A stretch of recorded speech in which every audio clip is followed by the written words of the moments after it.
Amis téléspectateurs, bonsoir et bienvenue à ce programme spécial, un programme que nous débutons dans une nouvelle salle, une salle réhabilitée.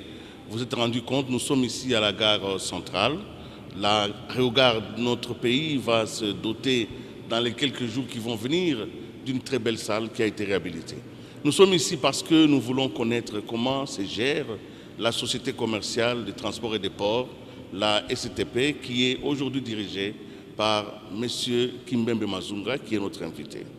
Nous sommes ici aussi parce que nous voulons, en ce qui concerne notre développement, connaître les rôles de chacun dans l'articulation du programme de développement du gouvernement, mais surtout le transport des personnes et des marchandises. Je suis ici donc avec Laurette Mandala, que je salue. Bonjour Laurette. Nous sommes ensemble pour pouvoir discuter avec notre invité dans cette salle qui est belle, dans cette aérogare qui a été réhabilitée. Alors, M. Kimbembe, merci de nous recevoir et surtout d'accepter cette interview que vous donnez, je crois, la première depuis plus d'une année que vous êtes à la tête de cette entreprise.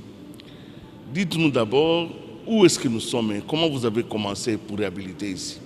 Une entreprise qu'on dit qu'il n'y a pas de moyens. Bon, c'est vrai, hein, il faut reconnaître que aujourd'hui, la STP, ex-Sonatra, se trouve dans le carré de l'entreprise qui, à l'époque, faisait la fierté de notre pays, mais qui aujourd'hui n'est pas loin d'être un canard boiteux, il faut le reconnaître. Je parlais avec un de mes prédécesseurs, le président, l'ancien PDG, Lukusa Mwengula.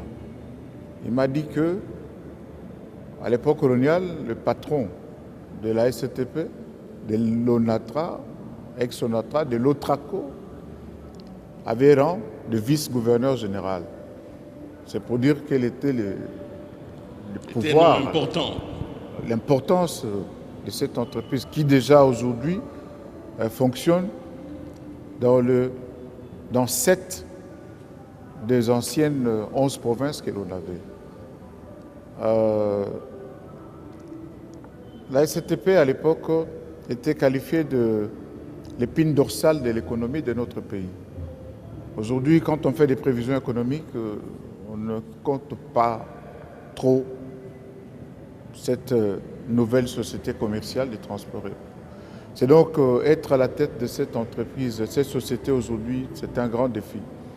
Et ça, je le sais parce que l'autorité suprême qui m'a fait confiance et m'a placé à la tête de cette entreprise m'a fait comprendre que c'était un défi majeur à relever. Et vous l'avez relevé, c'est pourquoi je reviens là où nous sommes ici à la gare centrale et nous voyons qu'elle est réhabilitée. C'est trop tôt de dire que nous avons relevé, nous avons compris les défis. Nous sommes sur la voie de poser les bases pour aller dans le sens de relever les défis. Où est-ce que nous sommes? Aujourd'hui, nous sommes dans ce qu'on appelle la gare centrale, mais en fait, c'est la gare Kinshasa-Est. Kinshasa-Est, Cabine, Ndolo, c'est tout ce qu'on appelle la gare centrale.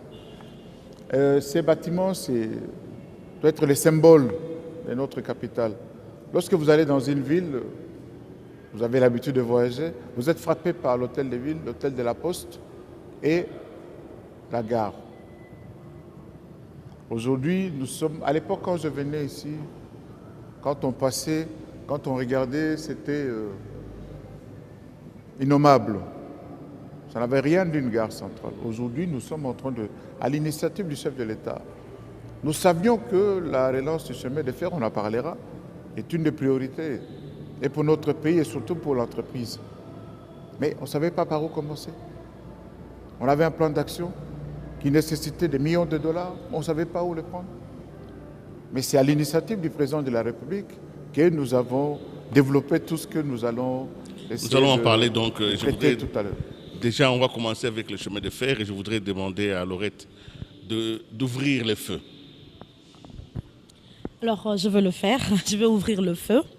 Nous avons appris que le gouvernement congolais avait disponibilisé 10 millions de dollars américains pour la fiabilisation du chemin de fer. Et on aimerait savoir qu'est-ce qui a été fait concrètement et qu'est-ce qui reste à faire. Avant d'en arriver là, il faut commencer pour rétablir les choses dans leur contexte. Le 8 juin 2015, il a plu à son Excellence, Monsieur le Président de la République, de me convoquer, de me recevoir dans ses bureaux. Et là, il m'a annoncé qu'il allait présider personnellement le défilé du 30 juin qui allait se dérouler à Matadi. Et il ferait le déplacement de Matadi par train. Je me souviens quand j'étais conseiller principal aux infrastructures du chef de l'État, une fois on devait aller à Matadi et j'ai dû décommander ce voyage. J'ai dit, Excellence, les conditions ne sont pas réunies pour faire le déplacement par train. Aujourd'hui, c'est à moi qu'on demandait d'organiser le voyage du chef de l'État par train. On était le 8 juin et le chef devait présider le défilé le 30 juin et donc on devait l'accompagner par train le 29 juin. On n'avait que 20 jours pour refaire un trafic ferroviaire qui était abandonné depuis plus de 10 ans. Plus de 10 ans. Les trains voyageurs n'existaient plus depuis plus de 10 ans. Au 8 juin 2015, lorsque le chef de l'État m'a dit « je ferai les déplacements de Matadi par chemin de fer ». Qu'est-ce que j'ai fait? J'ai mis en place une task force. La STP, on le verra, comporte des compétences dans tous les secteurs. Je plaçais tout le monde autour de cette préoccupation. On a travaillé 24 heures sur 24. Le 14 juin, lorsque nous avons fait les premiers essais pour tester la voie, de Kassangulu à Kinshasa, c'est 44-45 km. Nous avons effectué cette distance en 2h30 minutes de temps. 2h30 minutes de temps pour franchir 45 km. C'est dire qu'on était devant un défi. Et le chef a dit, monsieur, quoi qu'il en soit, je prendrai les trains. Lorsque, finalement, le 27 juin, on devait accompagner le vice-premier ministre Évariste Bossab, qui était président de la commission d'organisation du défilé et de cérémonie marquant le 55e anniversaire, dont le point d'orgue a été le défilé du 30 juin. Nous avons accompagné le professeur Bossab le 27 juin. Le train a effectué 6h22 minutes pour franchir les 366 km entre Kinshasa et Matadi. Nous sommes retournés à Kin le 28 pour repartir avec la rame du chef de l'État le 29. Le 28, on a effectué la distance en 6h35 minutes de temps. Et le 29 juin, nous avons réalisé 7 heures de temps. C'était le record jamais battu par les trains express d'alors. Mais comme le trafic ferroviaire, c'est la combinaison de la voie, les locomotives et les voitures. Donc, il y a les infrastructures qu'il faut tenir en compte. Notre chemin de fer, c'est un chemin de fer vieux de 118 ans aujourd'hui. Les infrastructures qui sont là, il y en a qui datent de 118 ans. Et je dis non, on ne fait pas du rallye avec les êtres humains sur le chemin de fer. Nous avons calé la vitesse commerciale à plus ou moins 50 km et nous réalisons le timing de 7h30, 8h. Pourquoi pas? Le pays est beau, le paysage est agréable à voir et les gens ne se fatiguent pas avec toutes les conditions qu'il y a. Tenant compte de cela, on se dit, bien, écoutez, on a refait les parcours, on a fiabilisé les locomotives, mais ce n'est pas assez. On a écrit au gouvernement pour dire nous devons consolider ce que nous sommes en train de faire. Et pour cela, nous avons travaillé en interne et on a présenté un budget de 6 600 000 $ américains. Là, je salue, nous avons trouvé une oreille très attentive de la part du Premier ministre et son Excellence Matata Ponyo, qui a constitué une équipe d'experts au niveau de la primature. Ils ont travaillé avec les experts de la STP et on est arrivé à un budget de 10 740 $1 250 américains pour la voie, les voitures, les locomotives. Et là, c'est depuis le mois d'octobre. Le décaissement est effectif.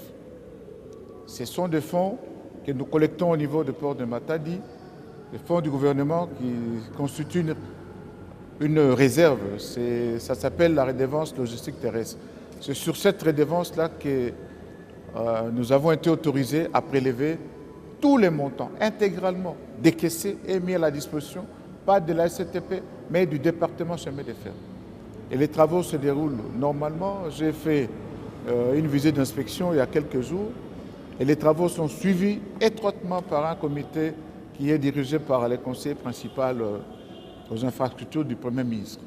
Et je dirais que aujourd'hui, c'était une hécatombe il y a quelques temps entre Matete, la gare de Matete et Kimwenza. Aujourd'hui, quand vous allez là-bas, même la population ne croit pas.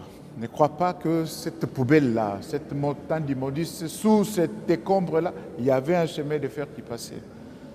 Aujourd'hui, je pense qu'il suffit d'aller là-bas pour voir à quoi aura servi cet argent. Et les experts de la primature qui suivent les travaux sur la base hebdomadaire sont satisfaits du travail que nous sommes en train de réaliser. Et restons toujours dans le chemin de fer. Nous aimerions savoir, après la relance, mais qu'est-ce que le chemin de fer rapporte à l'entreprise ou qu'est-ce que le chemin de fer a rapporté à l'entreprise durant l'exercice passé? La SCTP, l'ex-Onatra, l'ex-Otraco, a été créée en 1935. Le 20 avril prochain, on aura totalisé 86 ans. De 1935 jusqu'à 2008, on a toujours été Office des transports coloniaux, Office des transports du Congo, Office national des transports. Mais aujourd'hui, nous sommes la Société commerciale des transports et des ports. C'est maintenant qu'on a le P du port dans l'appellation de l'entreprise. Qu'est-ce qui se passe quelque part? Il y a eu des problèmes. Nous sommes une entreprise de transport multimodal. Ce qui s'est passé au port, c'était juste les opérations de transit, de manutention, de tous les envois qui proviennent de l'Europe pour alimenter la capitale ou qui doivent transiter par la capitale pour aller en province. Mais aujourd'hui, comme on a laissé mourir, c'est ça qu'il faut dire, on a laissé mourir le chemin de fer. Avec tout ce qui s'est passé pendant plus de 5 ans, les guerres, etc., le chemin de fer, les transports fluviaux aussi ont pris un coup. Quand j'étais stagiaire, moi j'ai fait mon stage de fin d'études d'ingénieur civil au chantier naval de l'ONATRA à l'époque. L'ONATRA avait plus de 1000 unités fluviales. L'ONATRA est appelé à opérer sur l'ensemble de 15 000 km de voies navigables, dont de Dieu, manne du ciel, dont dispose notre pays. On devait avoir les transports le moins cher du monde. Aujourd'hui, je suis président ou directeur général de cette entreprise. J'ai moins de 20 bateaux. Et dans quel état? À l'époque où je faisais mon stage, on a travaillé plus de 25 locomotives. Aujourd'hui, j'en ai 4 qui fonctionnent plus ou moins.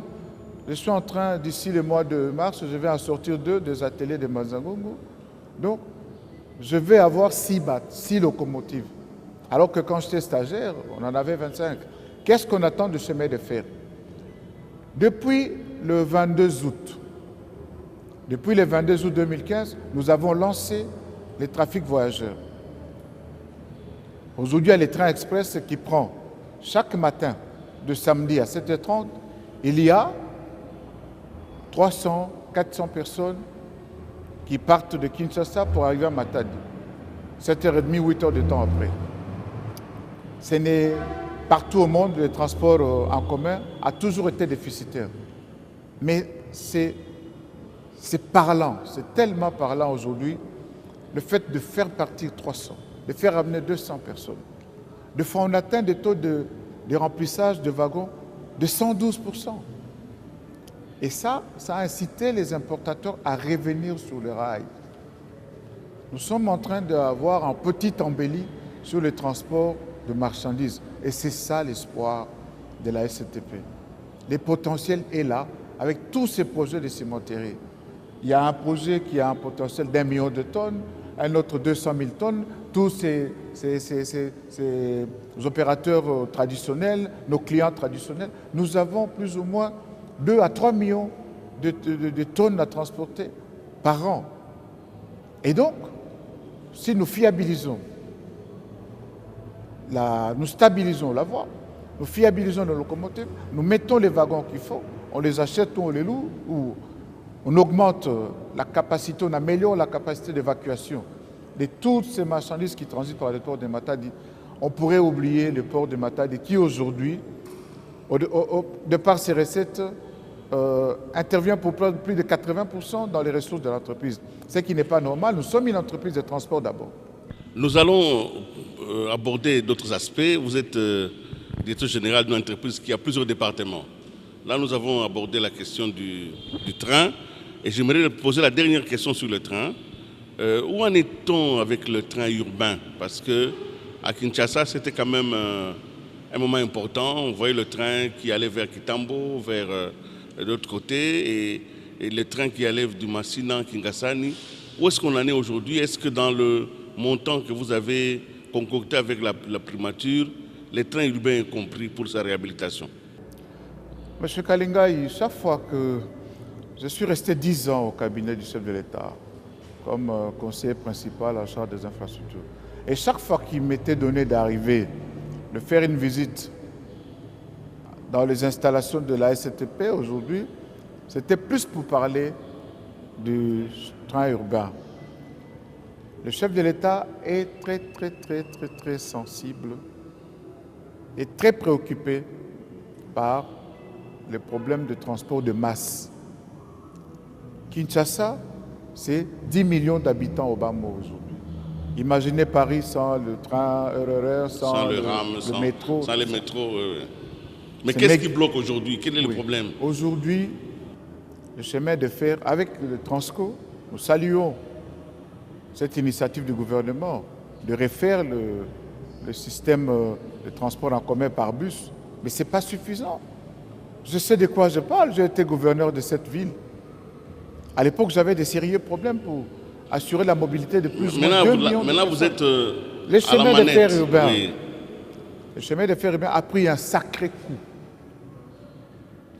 Notre chemin, les réseaux du chemin de fer interurbain a 2 lignes. La ligne aéroport, gare centrale, la ligne Kassangoulou, gare centrale, en passant par Kimwenza, Lembaïmbou, Matete. On devait prolonger, parce qu'il y a le Bas-Congo, la partie est. Le hub, c'est la gare Kinshasa-Est, où nous nous trouvons maintenant. Mais on devait prolonger vers Kinshasa-Ouest, Kitambo, et aller à Kinshasa. Les seigneurs de ces pays, il y en a qui se croient seigneurs, ont construit sur la voie, ont empiété les emprises de la voie, et nous sommes restés impuissants. Mais comment impuissant? L'État est avec vous et on a même vu des destructions. Il y a des destructions, mais il y a des empiétements. Vous savez qu'il y a des normes. Moi, il faut suivre la chanson de Gouba, là. Donc pour vous, c'est l'impuissance. Vous êtes quand même quelqu'un... Moi, je suis né... Vous n'êtes pas quelqu'un qu'on peut intimider, M. Kimbembe. Je suis né dans la commune de Kinshasa. Est-ce qu'on peut vous intimider par quelqu'un dans cette ville ici, si vous êtes investi de vos droits? Je suis respectueux des lois de la République. Moi, je suis plus intimidé par les lois de la République, les forces de l'ordre. Force est à la loi. Mais il y en a qui pensent être au-dessus de la loi, qui construisent et qui empêchent les accès. Aujourd'hui, moi, directeur général de la SCTP, je ne sais pas accéder par voiture à la gare de Isoke, par exemple. Je ne sais pas arriver à la gare de Kitambo par train. Parce que les gens ont construit sur la voie, les gens ont érigé des parcelles le long de gare. C'est du banditisme foncier que nous voyons sur les routes aujourd'hui qui a... Avez-vous porté plainte? Y a-t-il une procédure? Nous profitons de cette tribune pour prier les autorités, les pouvoirs publics. La SCTP n'a pas ces pouvoirs, n'a pas les pouvoirs d'interpeller les citoyens pour dire « Monsieur, quittez ». Nous avons écrit au gouvernement, nous avons demandé à l'autorité provinciale de Kinshasa, à l'autorité provinciale du Congo central, de nous accompagner, de nous soutenir. Qu'est-ce qu'on a comme problème? On avait, grâce au fonds dont j'évoquais tout à l'heure, nous sommes en train de régler cette question. Entre Matete et Kimouza, les gens ont construit. Et vous trouvez un capitaine, un major. Vous lui faites la morale, il vous sort une arme. Il vous menace, il vous intimide, il a des gardes du corps. Moi, mes agents, les cheminots, les gens qui réparent... Ne sont pas armés. Qui ne sont pas armés. Et ce n'est même pas leur vocation de faire la bagarre. Voilà ce qui empêche le développement de notre pays, paralysé par ce manque de civisme de la part de certains de nos compatriotes qui se croient au-dessus. Et l'aéroport Gare Centrale, ça fonctionne? Ça fonctionne, mais là aussi, il y a un problème des infrastructures qu'il faut fiabiliser. Et là, nous avons la chance parce qu'il y a beaucoup de partenaires qui veulent nous accompagner. Nous avons un projet, nous n'allons pas en parler maintenant, mais ce projet va nous permettre d'avoir une ligne rapide. Et d'ailleurs, le chef de l'État disait toujours, Kimbembe, vous croyez qu'à Massina, il n'y a que des gens qui montent sur le toit? Il y a des gens comme vous qui peuvent économiser leur carburant, ralentir l'amortissement de leur véhicule, prendre le train, arriver à la gare centrale, prendre le bus, aller à leur bureau. Donc c'est ça la souci du chef de l'État. Vous vous souvenez, une fois, il m'avait chargé moi-même et le PDG Bikindo à l'époque, et tout son comité de direction. À l'époque, M. Constant Omar était directeur de chemin de fer. Nous avons été dans le train express. Et nous sommes rentrés. Il est toujours directeur de chemin de fer. Aujourd'hui, nous avons M. Zogolo. C'est un ancien de la maison, un ancien DG aussi. Et les présidents de la République m'ont dit, Kimbembe, vous savez pourquoi je vous ai demandé d'aller dans le train? C'est pour voir dans quelles conditions ma population est transportée. C'était une punition, c'était une interpellation. Aujourd'hui, où je suis moi-même aux commandes de cette entreprise, je n'ai pas besoin qu'on m'interpelle pour trouver des solutions. Mais, quelque part, je dois solliciter, et je profite de votre tribune, d'en appeler au secours. Nous allons aborder la question du fleuve, la question des voies navigables, parce que c'est aussi votre agenda. Alors, évidemment, je serai tout à l'heure complété par Laurette Mandala, mais l'on constate quand même qu'il y a eu beaucoup d'étincelles joyeuses autour de ITB Kokolo. On a beaucoup parlé, il y a eu énormément de publicité autour de ce bateau, qui est allé sur Kisangani, qui est revenu, et puis plus rien. Et puis on nous a dit, comme ça en nous susurrant, que le bateau s'est échoué, qu'il n'a pas pu continuer.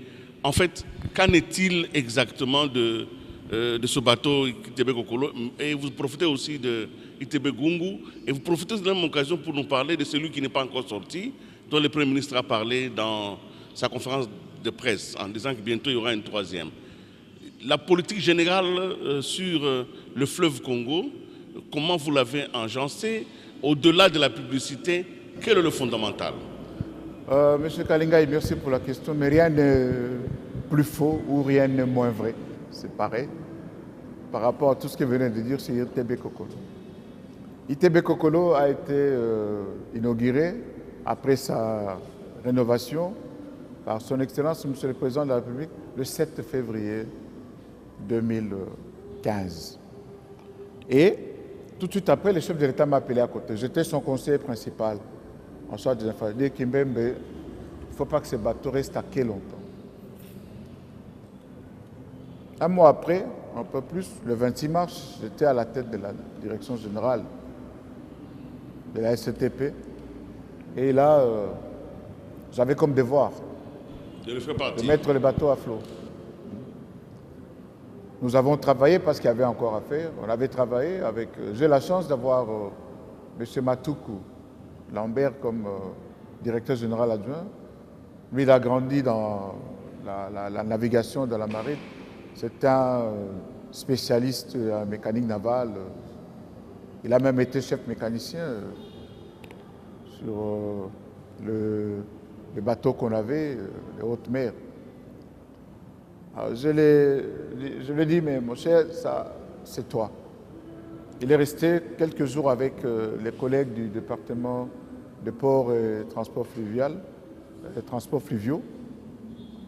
Les bateaux a été mis en état de lever l'ancre. Le premier voyage, c'était le 26 avril 2015. Le bateau est parti, il est revenu au mois de mai, il est resté à quai. Et les gens ont spéculé autour de... Il n'avait pas échoué, il n'était pas en panne. Les gens ont spéculé autour du stationnement de ces bateaux. Le premier voyage, oui, au retour, au kilomètre 343 vers Bolobo, les bateaux avaient été pris dans le sable. Ils sont restés 48 heures. Pourquoi? Nous payons la régie des voies fluviales. C'est la régie des voies fluviales qui doit nettoyer la route de navigation. Ce n'était pas fait. Les bancs de sable, il y avait une bouée qui était prise dans une sorte de brousse sur l'eau. Et nos capitaines n'ont pas su éviter ces bancs de sable. Mais ils ont réussi à déséchouer les bateaux. Et c'est la preuve que, nous avons un équipage compétent. Ils ont réussi à désengager le bateau du sable sans assistance. Et deux, c'était la preuve que le travail fait par nos techniciens au chantier naval pour la réhabilitation de Kokolo, c'est un travail de haut niveau. Parce que les bateaux, c'est la puissance des moteurs, etc., qui a réussi à le faire partir. Nous sommes arrivés à Kinshasa au mois de mai. On ne pouvait plus répartir parce que le bateau Kokolo, c'est un cargo. C'est une grande unité et qui a besoin de beaucoup d'eau. Les tirants d'eau, on ne peut pas. Au mois de mai, c'est déjà la saison sèche. L'eau commence à se retirer. On est resté mai, juin, juillet, août. À quai, c'est normal, au parking. Et on a dû attendre l'avis de la RVF pour faire partir les bateaux au mois de septembre. Septembre, il est reparti, il est revenu et il est reparti au mois de janvier. Au mois de janvier, le 9, il est reparti. 13 jours après, il est arrivé à Kisangani. Aujourd'hui, les bateaux arrivent aujourd'hui, ou bien il vient de dépasser Bolobo. Il est à moins de 300 km d'ici. On vous reproche à Kisangani, quand vous êtes parti pour la première fois, d'avoir pratiquement fait de la concurrence déloyale en forçant les opérateurs à aller seulement au bateau Kokolo et ne pas aller affréter leurs marchandises dans d'autres bateaux.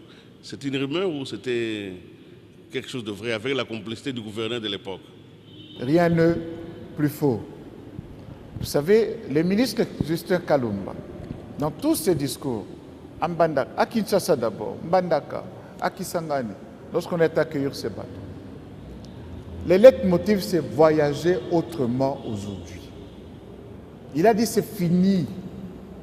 On est en train de travailler petit à petit pour que les Congolais ne voyagent plus avec les Mbaboula, les Kouni, les Taba. Non. Aujourd'hui, le Kokolo, c'est la seule unité de trafic, de transport de voyageurs par voie d'eau. Après, ce sera les bateaux Gungo. Mais aujourd'hui, quand on arrive à Kisangani, l'engouement qu'il y a là-bas, les bars au bateau fonctionnent 24 hours. Et c'est le seul moyen sûr pour amener du poisson frais. Nous avons 9 chambres froides de grande capacité. Nous avons concilié la sécurité, la vitesse, tout ce que vous avez, le confort. Et il n'y a pas de concurrent. Les gens viennent. Et lorsque les bateaux arrivent, surveillez le marché, vous avez, il y a baisse de prix des denrées alimentaires. De temps en temps, nous sommes perturbés lorsqu'il n'y a pas de connexion par voie routière entre l'Ituri et entre la province du Nord Kivu et la ville de Kisangani. Mais lorsque la route est bonne, il y a les marchandises qui sont évacuées rapidement. La fois passée, on est venu avec 1100 tonnes. C'était dangereux. Heureusement qu'il y avait beaucoup d'eau et c'était à la descente. Donc aujourd'hui, je pense que Et vous êtes de la presse. Vous avez certainement vu les sondages Le Point sur 2015. La SCTP est intervenue, c'était la troisième meilleure entreprise, après troisième. Après deux entreprises du secteur des transports aussi. Non, elle a une entreprise du secteur des transports, une autre entreprise d'un autre secteur, et nous, notamment dans la relance du trafic ferroviaire et le trafic voyageurs par bateau, la reprise du trafic de convois ITB. Nous sommes intervenus pour plus de 60% dans l'économie et les sociales du gouvernement. Dans le même cadre, toujours réhabilité et inauguré le 7 février. Cela va faire pratiquement une année que ce grand bâtiment qui comporte plus de 4 étages, des chambres froides, existe déjà. Mais moi, j'aimerais savoir, est-ce que l'entreprise s'est-elle retrouvée financièrement après ces 3 voyages? Oh, nulle part au monde, vous avez vu un transport de masse très rentable.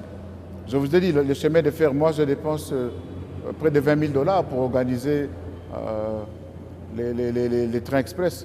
Mais les retours, c'est 8 000, c'est déficitaire. Mais c'est un levier pour le trafic de marchandises. Le bateau aussi, Kokolo, ça ne rapporte pas beaucoup d'argent. Ça ne rapporte pas du tout d'argent à la SCTP. Mais c'est symbolique, c'est social.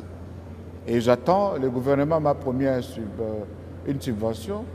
Les ministres nous avaient promis de subventionner. Nous allons le faire parce que ça... Mais si c'est ainsi, mais sur on veut quoi accompagner, alors? nous avons le devoir d'accompagner le gouvernement pour faciliter l'accès aux services de base à la population.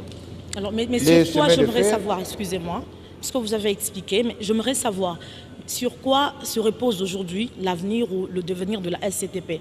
Vous comptez sur quoi? Sur le port, sur la voie ferroviaire ou la voie fluviale? Le chemin de fer.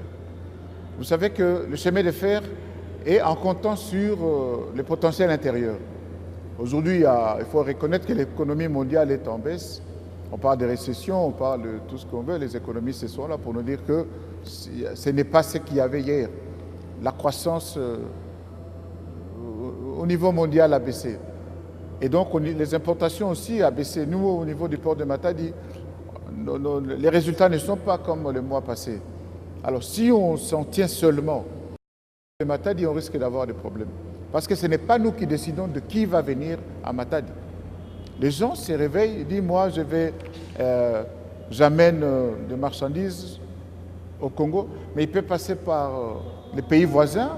Nous avons une concurrence de ports maritimes de certains pays qui nous entourent, Matadi étant un port intérieur. Et donc aujourd'hui, on ne peut pas trop se baser sur Matadi. Mais comment faire pour remédier à cette situation? L'économie, pour réaliser les incomes, les bénéfices, aujourd'hui, on doit... Et là, je remercie le gouvernement d'avoir compris qu'il faut mettre des paquets sur la relance du chemin de fer. C'est le chemin de fer avec tous ses potentiels, notamment, vous savez qu'entre Kassangoulou et Matadi, il y a près de 16 projets de cimenterie. Tout ça, il faut transporter les intrants, il faut transporter la production. C'est l'avenir demain du chemin de la SCTP, c'est le chemin de fer.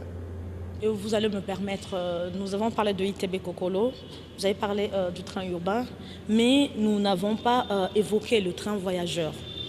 Et nous savons tous que cela fait pratiquement, ce train avait 12 ans d'inactivité. Et vous avez su remettre sur le rail ce train voyageur.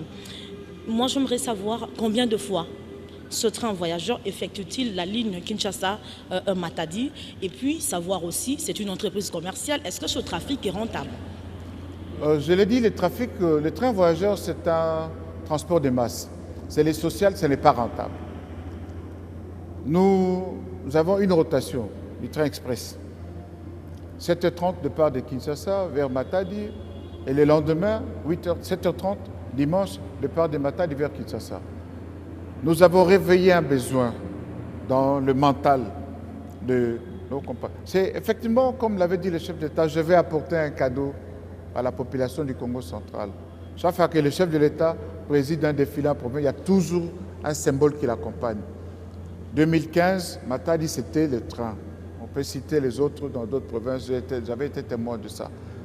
Et les besoins sont là, les gens ont adopté, ont apprécié les produits, que nous avons une forte demande. Les gens nous demandent une deuxième rotation en semaine. Ils proposent un départ le mercredi, un retour le jeudi.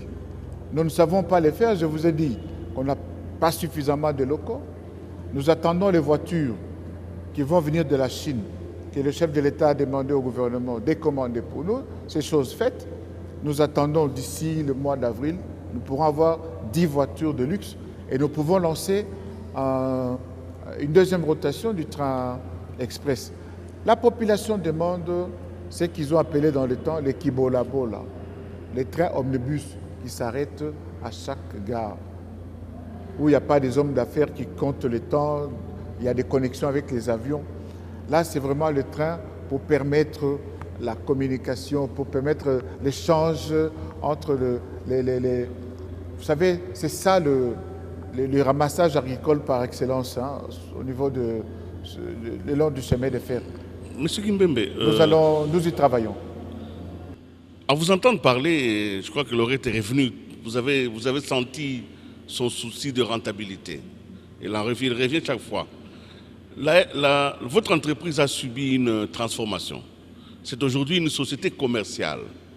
Mais à vous entendre parler, la dimension commerciale est encore inexistante.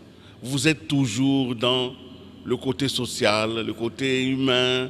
Il n'y a pas vraiment une économie de rentabilité en ce qui concerne la nouvelle société. C'est pour ça qu'il vous a demandé sur quoi vous allez vous baser. Vous avez dit chemin de fer. Mais le chemin de fer dépend de Matadi. Ça dépend du port de Matadi.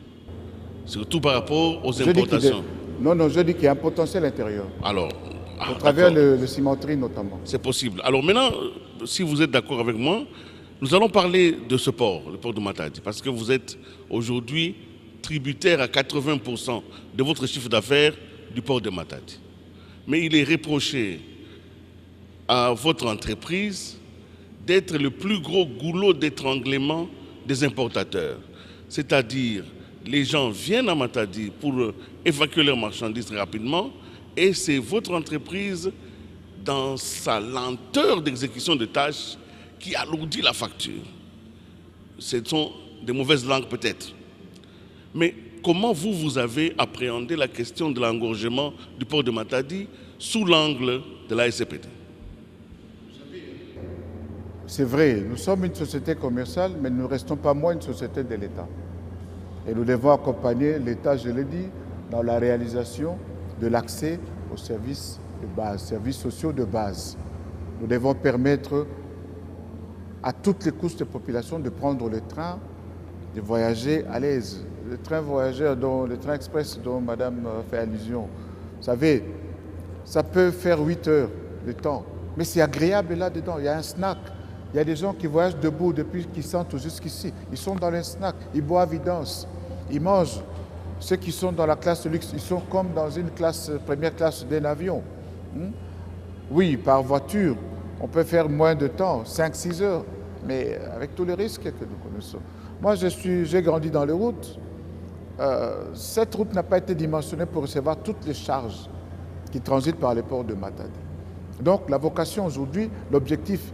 Et d'ailleurs, nous saluons une note du gouvernement qui demande à certains ministres, membres du gouvernement, d'accompagner la SCTP. Il faut faire revenir certaines charges sur la route pour pérenniser les investissements consentis sur la réhabilitation, la maintenance de la route Kinshasa-Matadi.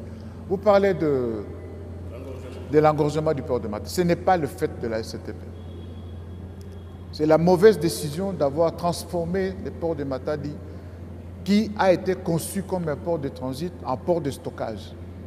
Le port de Matadi est loin d'être un port conventionnel comme les autres ports. D'abord, ce n'est pas un port maritime, c'est un port intérieur. Ça ne donne pas accès à tous les navires. Arrivés au port, les envois devaient être déchargés et placés sur le wagon, transférés automatiquement sur Kinshasa. Mais on ne l'a pas fait. Je vous ai dit qu'on a laissé mourir le chemin de fer. C'était ça la solution de continuité pour que tout reste à Matadi, toutes les opérations de dédouanement se fassent à Matadi.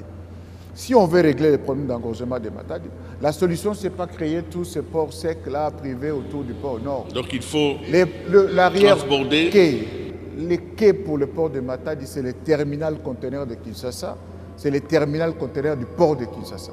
C'est ça la solution. Et le fait de travailler sur le chemin de fer, la fiabilisation du chemin de fer, c'est pour donner une solution à ces problèmes que vous évoquez. Mais vous avez la charge de la manutention au niveau du port de Matadi. Avez-vous fait des investissements? Parce qu'on parle des grues qui datent de l'époque coloniale et qu'aujourd'hui, vous êtes obligé de louer à des privés des grues pour faire votre travail. La manutention, c'est à deux niveaux. Il y a d'abord les déchargements des navires. C'est vrai, le port de Matadi a été conçu à un moment où il n'y avait pas encore la conteneurisation. Et donc, les grues qui sont là ne peuvent pas soulever plus de 10 tonnes. Donc, ça ne peut manutentionner que les big bags, les gros sacs, là, les palettes, certains petits véhicules, mais pas les conteneurs. Donc, c'est aussi un handicap. Ce n'est pas tous les bateaux qui peuvent accoster à Matadi. Il n'y a que des bateaux qui sont munis de mâts de décharge. Et déjà là, ça pose problème déjà. Et au niveau de la manutention pour déplacer les conteneurs, nous avions un déficit des équipements. Quand j'étais venu, je suis arrivé à un mauvais moment. À un moment où il y avait plus de 22 bateaux au mouillage, le port de Matadi est engorgé à plus de 200%. On avait 30% de taux de disponibilité des engins, les autogrues notamment, au niveau du port de Matadi. Je suis allé là-bas, nous avons été un peu bousculés par son Excellence, Monsieur le Premier ministre, et nous sommes partis avec l'équipe de son collège en charge du climat des affaires. Et en 3 jours, on a essayé de poser les bases. Aujourd'hui, nous sommes à 70% de taux de disponibilité des engins. Et là aussi, le gouvernement vient de nous accompagner. Le Premier ministre a décidé le déblocage de 14 millions de dollars pour équiper les ports de Matadi en autogrue, en élévateur pour la sachérie, etc. Donc, dans quelques mois, ce sera un embelli au niveau de la manutention. Mais ce n'est pas la solution. La solution, c'est les transfèrements automatiques par chemin de fer jusqu'au terminal conteneur de Kinshasa. Qui est dans quel état? Ce conteneur-là, le terminal est dans quel état aujourd'hui? Mais vous n'amenez pas de charge là-bas, il n'y a pas d'envoi. Qu'est-ce que vous voulez? C'est la brousse maintenant. Une morgue où on n'emmène pas les cadavres, on ne met pas le foie dedans. Alors, avant que nous abordions la dernière partie de cette émission, parce que Laurette va embrayer sur d'autres aspects un peu plus managériels, mais je voudrais savoir, parce que vous avez fait un travail important en remettant en moins de 20 jours le train sur le rail, les ateliers, parce que cette entreprise est quand même réputée comme une entreprise qui a les ateliers et les techniciens les plus perfectionnés en matière de réhabilitation, en matière de pièces de rechange, etc. Et tout. Et ça peut même être une source de revenus si ces ateliers peuvent s'ouvrir aussi à l'extérieur. Quel est l'état de la question des ateliers de votre entreprise? Qu'est-ce que vous y faites aujourd'hui? Monsieur Kalinga, vous savez, je suis d'abord un ingénieur civil mécanicien. Oui. J'ai grandi dans les ateliers. Je vous ai dit que j'ai fait mon stage au chantier naval de la STP, dans les ateliers. Et la situation des ateliers de la STP aujourd'hui n'est pas heureuse. Ça choque de voir des ateliers qui sont vides, parce qu'il y a des retraités qu'on ne sait pas remplacer, parce que ceux qui sont là constituent une masse, un passif social très lourd. On ne sait pas payer l'heure de compte finale, on ne sait pas, entre guillemets, les déverser à l'INSS. Ils sont là et tous c'est un salaire d'attente. Et les ateliers continuent. Chaque fois qu'il y a un départ en retraite, il y a un vide qui se crée au niveau des ateliers. Ce n'est pas bon. Mais on fait les minimums aujourd'hui. Je vous ai dit que nous allons ressusciter les locomotives. Les 4 qui sont là, ils vont chaque fois au wagonnage alimentaire, ils vont chaque fois dans les ateliers, au niveau des ateliers, à l'atelier central de Banzangungu pour subir telle ou telle opération. Donc, si on n'a pas les ateliers, nous devons réveiller le Futoto où il y a les travaux neufs, la préfabrication. C'est la relance du chemin de fer comme la relance du trafic fluvial. Nous devons avoir le support important du chantier naval. Nous devons avoir des ateliers en activité. Et il faut rajeunir les personnels, il faut renouveler l'équipement, il faut investir dans ça. Et ça, c'est encore... on n'en est pas encore au bout du tunnel. Hein. La gare centrale réhabilitée, vous avez mis le train express sur les rails, l'ITB Kokolo circule. Mais quel est autre miracle que vous avez accompli depuis votre arrivée à la tête de cette entreprise? Écoutez, madame, il n'y a que les prophètes qui font des miracles. Hein. Moi, je ne suis qu'un manager. Miracle, si je peux parler des miracles aujourd'hui, c'est l'adhésion de la masse, l'adhésion de cadres notamment à la dynamique que nous venons d'impulser moi-même. Lorsque nous sommes arrivés à la tête de la STP, le 20 avril 2015, à l'occasion de la fête de 50e, 80e anniversaire, notre PCA, aujourd'hui il faut noter que c'est la première fois que l'entreprise est présidée par une compatriote. Maman Vicky Katouma, l'honorable Vicky Katouma a dit à la masse travailleuse, aujourd'hui il n'y a pas de camp. Il ne doit pas y avoir des camps de Kimbembe, les camps de Matuku, le camp de Katouma. Nous sommes tous dans un même panier qui s'appelle STP, dans une même famille. Ça, c'est déjà l'exemple que nous donnons. À l'époque, quand nous n'étions pas là, on était dans une... On lisait des écrits, ça ne marchait pas entre les conseils d'administration et la direction générale. Aujourd'hui, nous travaillons en parfaite collaboration, Madame la PCA et moi-même. Aujourd'hui, on ne sent pas la différence entre le DGA et les DG. Madame, vous savez, moi j'ai passé toute ma carrière, j'étais adjoint. C'est seulement quand j'avais été ministre que j'avais été titularisé. À l'hôtel de ville, gouverneur, j'avais eu 3 adjoints. Il y avait le vice-gouverneur Tabouley, le vice-gouverneur Binda, ils nous ont quittés. Il y avait l'honorable sénateur Sulubika. Je sais ce qu'il ne faut pas faire à un adjoint pour ne pas le traumatiser, le frustrer, pour ne pas le crier contre vous. C'est ça la chance que j'ai eue. Mon cursus m'a permis de savoir travailler avec l'autre ou avec les autres. Le miracle aujourd'hui, c'est le fait que hier, à 16h, tous les chefs de département étaient chez eux. Ils avaient fini de travailler. Mais aujourd'hui, ils sont autour de moi. 21h, 22h, on réfléchit sur la marche, l'impulsion à donner au niveau département. Et cette adhésion-là, ils croient en la vision managériale que nous venons d'imprimer. Ils ont compris que nous sommes là pour la relance de leur entreprise. Ils ont été recrutés jeunes. Ils avaient beaucoup de CV, ils sont devenus chauves. Ils étaient jeunes, ils sont vieux. Ils croient qu'effectivement, s'ils viennent avec nous, ils vont refaire cette entreprise pour laquelle ils ont tout donné. Et revenons rapidement sur l'actualité, à la cérémonie de décoration des joueurs par le chef de l'État. L'on vous a vu vous retirer avec le chef de l'État, conversant avec lui. Vous êtes même arrivé à lui retirer un sourire. Mais de quoi est-ce que vous avez parlé exactement? Madame, c'est ce qu'on appelle un secret d'État. C'est un secret d'État. Hein? On a parlé travail. Le chef d'État m'a reconnu dans la foule.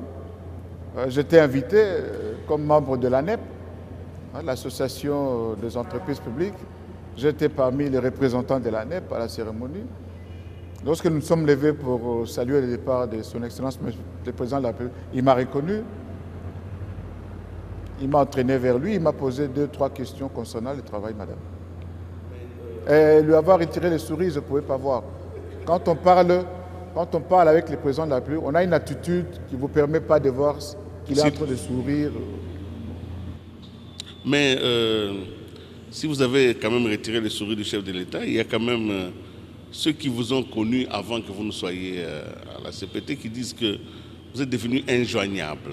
Vous êtes abonné aux absents. Je réponds aux abonnés absents. Oui, quand on vous appelle, votre téléphone est toujours en mode fermé, au point que l'on se plaigne en disant mais notre Kimbembe que nous connaissions, qui était dispo depuis qu'il est devenu patron là-bas à la SPT, il est devenu injoignable, il a oublié les amis.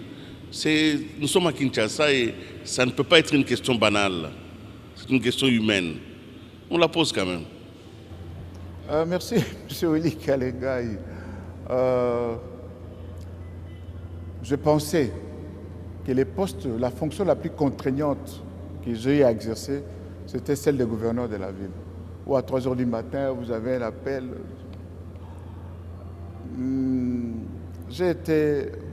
Moi, ma première fonction politique, c'est ministre. Après avoir été ministre, conseiller du chef de l'État, gouverneur, atterrir directeur général, il y a de quoi il n'y a rien. Il n'y a pas de quoi, il n'y a rien. Vous montez à la tête. Il n'y a vraiment rien. Hier, Dieu m'a béni. Hein.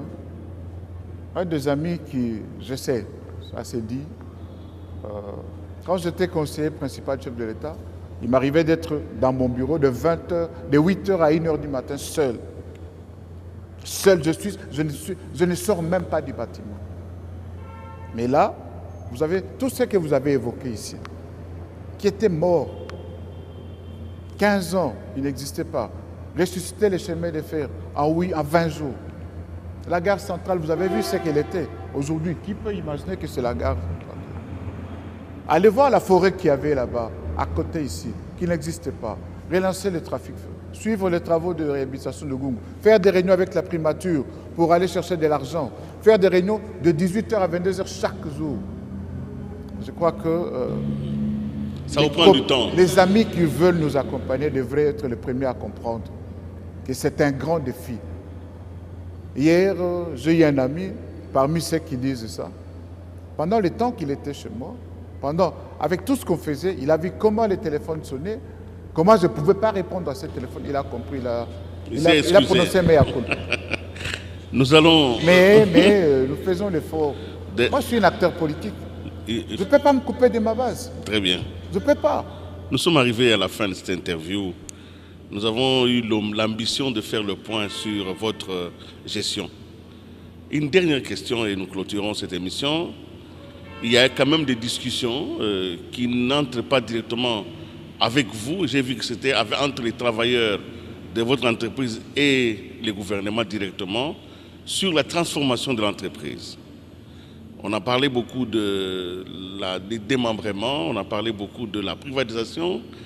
Et c'est une question qui intéresse beaucoup les travailleurs et je les ai vus se mobiliser, pratiquement faire un sit-in au niveau de la primature. De votre point de vue, comment vous voyez ça? Je sais que vous n'avez pas directement des décisions sur ça. Vous allez faire ce que le gouvernement va décider, mais le gouvernement le décidera en harmonie avec les travailleurs. Vous êtes un peu comme entre le marteau et l'enclume. Comment vous vivez ces discussions-là? Et c'est la dernière question. Merci beaucoup. D'abord, il faut comprendre que je suis mandataire de l'État. J'ai été nommé par l'État congolais dans une entreprise de l'État. Nous sommes une société commerciale avec l'actionnaire unique, l'État congolais. La réforme de la STP, l'OTRACO, la création de l'OTRACO en 1935 procède déjà d'une première restructuration. Vous savez, le roi Léopold II, il y avait beaucoup d'entreprises, de sociétés de transport. Il a tous regroupé en un office de transport coloniaux en 1935. C'était la première restructuration. La SCTP aujourd'hui, l'ONATRA hier, avant-hier au TRACO, c'est déjà les fruits, les produits d'une restructuration, d'une réforme. Quand on est passé de l'OTRACO, Office de transport coloniaux, à l'OTRACO, Office de transport du Congo, il y a eu réforme. Le passage de l'OTRACO à l'ONATRA, il y a eu réforme. Et l'ONATRA, on a eu l'ONATRA Holding et on est revenu sur... Bref, ce n'est pas la première réforme aujourd'hui. Je vous ai parlé d'un lourd passif social que nous avons. Nous payons 21 000 agents et parmi ces gens-là, il n'y a que 8 000 actifs, 13 000 retraités. Avec un passif, ce passif social a un impact financier de près de 52 millions de dollars. Il faut avoir 52 millions de dollars pour n'avoir que 8 000 agents à payer. Ça me permettrait d'augmenter les salaires, ça me permettrait de combler tous ces trous laissés par les retraités, ça me permettrait de rénover certains outils, certaines machines, équiper les ateliers. Mais ce n'est pas possible. Aujourd'hui, la SCTP produit pour le salaire. Nous faisons entre 11, 12, l'année passée, au mois de juillet, on avait connu 14 millions d'encaissements, mais la moitié passe dans les salaires. Je pense, hein, en tant que manager aujourd'hui, il faut réfléchir à la réforme. Je pense aujourd'hui la voie de sortie serait par le passage d'une mise en concession, avoir de bons opérateurs qui nous accompagnent effectivement et régler un certain nombre de problèmes pour rénover l'outil de production, pour améliorer les conditions de travail et de vie des agents. Monsieur Kimbembe Mazunga, nous vous remercions d'avoir permis à cette interview de se réaliser, mais surtout d'avoir respecté ce devoir de redevabilité avec l'opinion publique. Ceux qui viennent prendre le train, ceux qui prennent le bateau, ceux qui prennent certainement, ils prendront d'autres moyens que vous allez mettre à leur disposition. Nous voudrons donc vous remercier, mais surtout au nom de Laurette Mandala, d'avoir été disponible, mais surtout féliciter, parce que c'est rare quand même que la presse ne fait pas que critiquer, féliciter ces efforts qui sont visibles, mais féliciter aussi la réhabilitation de cette gare. Vous savez, beaucoup de Congolais, beaucoup de Quinois n'ont jamais été dans une gare. Ce serait l'occasion pour eux peut-être de venir un jour ici et de voir que les gares existent aussi, qu'il n'y a pas de film. Ici, je voudrais faire un clin d'œil à la Congolaise des constructions, l'entreprise qui a fait cette réhabilitation, qui est celle d'un Congolais, que nous ne pouvons que encourager. Merci donc d'avoir été avec nous. On vous souhaite bon vent. Nous reviendrons certainement à d'autres occasions pour voir les améliorations qui vont intervenir. D'ici là, portez-vous bien. Merci beaucoup. Merci à vous.